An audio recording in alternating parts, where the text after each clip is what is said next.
Pemirsa, Anda masih bersama kami dalam Berita Lampung. Bagi Anda yang baru bergabung, berikut berita pilihan hari ini.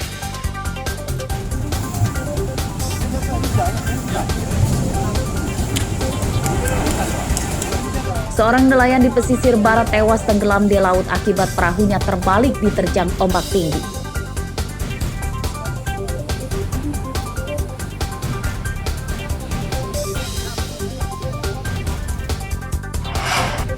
Motor kebakar Jalan Air Abasit. Sebuah motor terbakar di depan toko elektronik di Tanjung Senang, Bandar Lampung saat diperbaiki pemiliknya. Ini diduga sebagai pemilik kendaraan.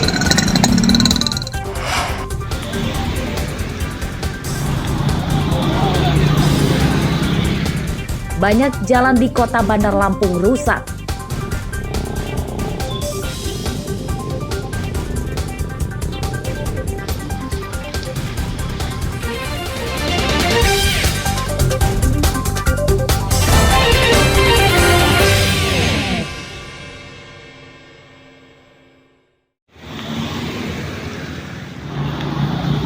Jalan rusak tidak hanya ada di jalan di kabupaten, namun juga banyak di kota Bandar Lampung sebagai ibu kota Provinsi Lampung. Salah satunya Jalan Pulau Singkep, Kecamatan Sukarame. Sepanjang jalan dipenuhi lubang-lubang besar yang membahayakan pengendara.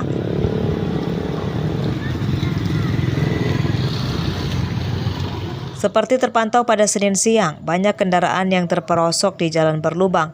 Lubang jalan tidak terlihat pengendara karena tergenang air setelah daerah ini diguyur hujan.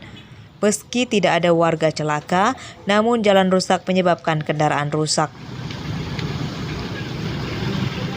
Ya, boleh dilihat sendiri kan jalannya banyak lubang-lubang.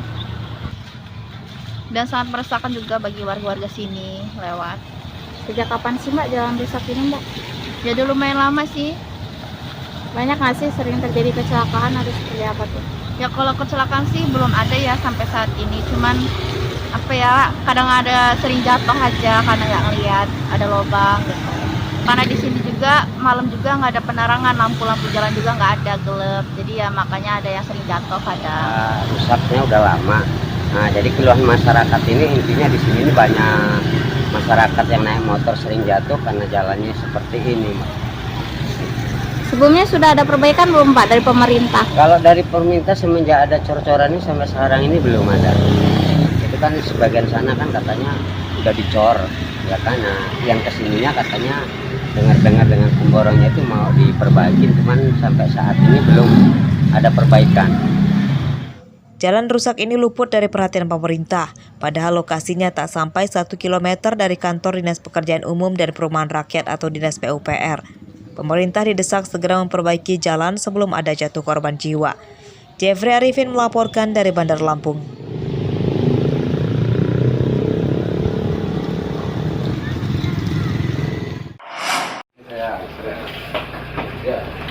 Wabah lampiskin disease atau LSD pada sapi di Lampung belum reda, salah satunya di Kabupaten Lampung Selatan. Sekitar 3.000 ekor sapi di lokasi tersebut terserang LSD. Di tubuhnya sapi yang terjangkit LSD terdapat banyak benjolan kecil. Wabah LSD belum surut sebab angka vaksinasi sapi masih rendah. Sebagian peternak sapi kini melakukan upaya pencegahan secara mandiri.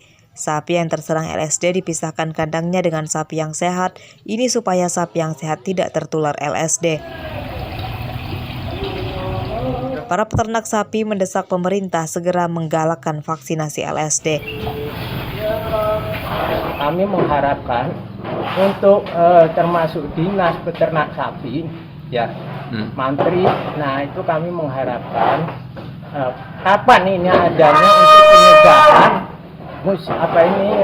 penyakit latu-latu ini. Vaksinasi. Karena apa? Kalau ini nggak ada pencegahan, ini kayaknya dampak termasuk kerugian besar untuk peternak sapi. Berdasarkan data Dinas Peternakan Lampung Selatan, sebagian besar sapi yang terserang LSD bisa sembuh kembali. Dinas Peternakan masih mengupayakan penambahan kuota vaksin LSD kepada pemerintah provinsi. Pada pekan lalu terdapat 3 ekor sapi yang mati akibat terserang LSD. Ketiga sapi itu milik warga desa Rejosari, Kecamatan Natar. Sebagian sudah sembuh, jadi kira lebih kurang sekitar 3.000 itu yang memang, tapi dalam sudah ada proses penyembuhan, ada juga yang masih baru terpapar, tapi semua yang 3.000 itu tetap kita awasin gitu, kita tangani kan langsung obat-obatan ini cuma ini aja, tapi jika nanti di lapangan memang perlu ada tambahan obat yang lain akan kita komunikasikan ke teman-teman gitu. Berdasarkan data Dinas Kesehatan Hewan Lampung mendata total 1.265 sapi yang terjangkit LSD dan tersebar di 11 kabupaten dan kota. Jumlah itu dinyatakan cukup besar hingga Lampung mendapat alokasi vaksin 100.000 dosis. Asep Saifullah melaporkan dari Lampung Selatan.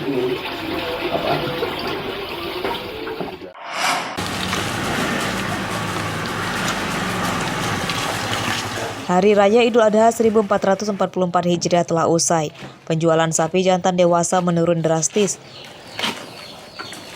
Pasca Hari Raya Idul Adha, giliran penjualan sapi muda atau biasa disebut sapi bibitan yang laris. Seperti terpantau di lapak pedagang sapi di Desa Tanjung Harapan, Kecamatan Seputih Banyak, Lampung Tengah, Senin siang. Banyak calon pembeli datang ke kandang ini untuk memilih sapi muda yang akan dibeli.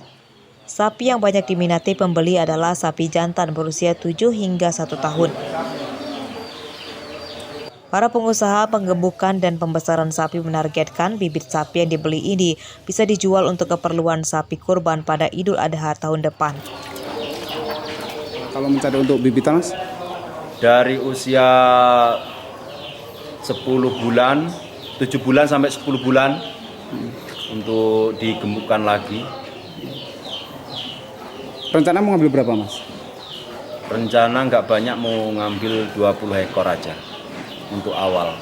Ini khusus untuk menyediakan induk-induk, kita ambil anaknya, Mas. Kita ambil anaknya, kita ada orang dari jauh yang mau cari bibitan yang untuk mau dipelihara, makanya kita membiarkan khusus untuk induk-indukan, Mas. Sapi jantan usia 7 bulan hingga 1 tahun dijual pedagang di kisaran 10 hingga 12 juta rupiah per ekor. Jika tumbuh normal, sapi itu bisa dijual pada Hari Raya Idul Adha tahun depan dengan harga kisaran 20 juta rupiah. Mustaqim melaporkan dari Lampung Tengah.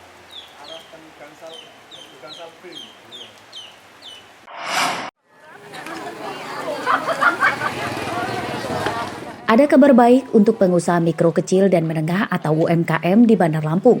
Pemkot akan memberikan modal berupa pinjaman lunak dengan besaran 25 hingga 50 juta rupiah per pengusaha. Pinjaman diberikan pada pengusaha baru dan lama sehingga mereka bisa meningkatkan kualitas produknya. Persyaratan pinjaman itu akan disusun dan semua bisa mengikuti seleksinya.